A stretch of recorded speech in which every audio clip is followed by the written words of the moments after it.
I'm here to talk a little bit about the importance of the movement, the importance of ending gun violence, and making sure we bring awareness and have common sense legislation to really push forward and help us keep our communities safe. I'm here again too because the messenger matters when it comes to things like this. When you have the top law enforcement officer in the county of Dane coming and saying, we need help. As the sheriff, I have 600 members of my sheriff's office, 472 deputies, 120 professional staff. We cover 1,200 square miles of land, 41 square miles of water, and over 30 cities, towns, villages, and unincorporated areas.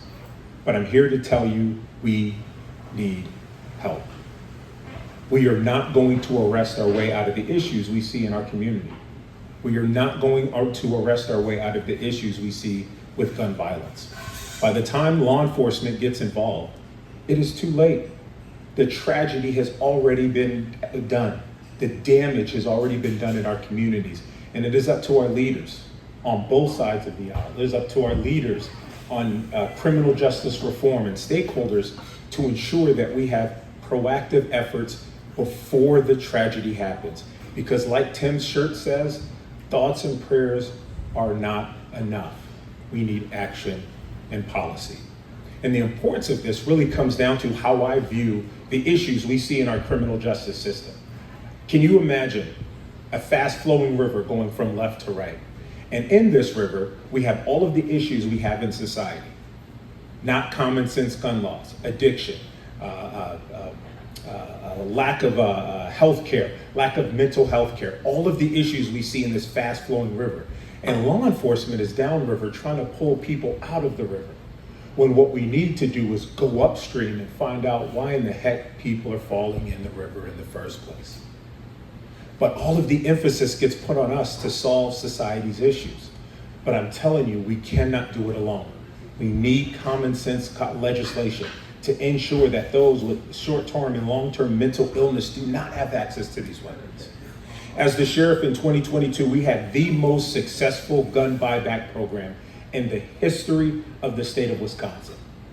We collected over 577 guns. Just taken those guns and destroyed them. And critics of these gun buyback programs like to talk about how it doesn't technically result in less crime. The guns that we took, of course, none did not come up as stolen or used in a significant crime. Number one, why? Well, in order to build that trust and get people to turn in weapons that were used in crimes, you have to establish a relationship. And it has to happen year after year, day after day. But number two, what we see as the sheriff's office is not owning the gun that's the issue. It's access to a gun that's the issue. Because even if you don't own a firearm, if you know you can walk across the street to your best friend's house and get his dad's shotgun that's underneath the bed, that's just as dangerous. And that's why the gun buyback program was so important.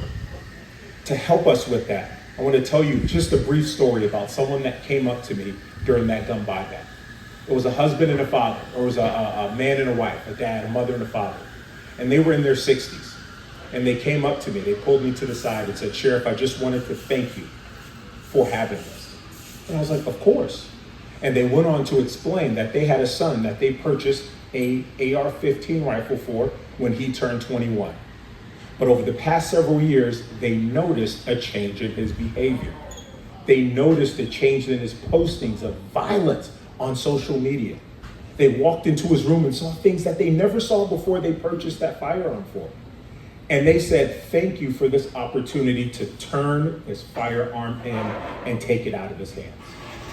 That is a stat or a data that no one is ever going to hear about. That is a statistic that no one is ever going to say, great job, we saved lives. But I can assure you, we saved lives with that one firearm. And on that day, we collected an additional 576. So again, we have to do three things to make sure that we work together and we get to the root causes of the issues. We have to have communication, we have to have collaboration, and we have to have cooperation. And that's what we have to do, and we have to have your support. because as the sheriff of Dane County, I'm telling you, we need your help. So thank you all for your service. Thank you all for everything that you do and continue to support our efforts to end gun violence. Thank you all again and have a great afternoon.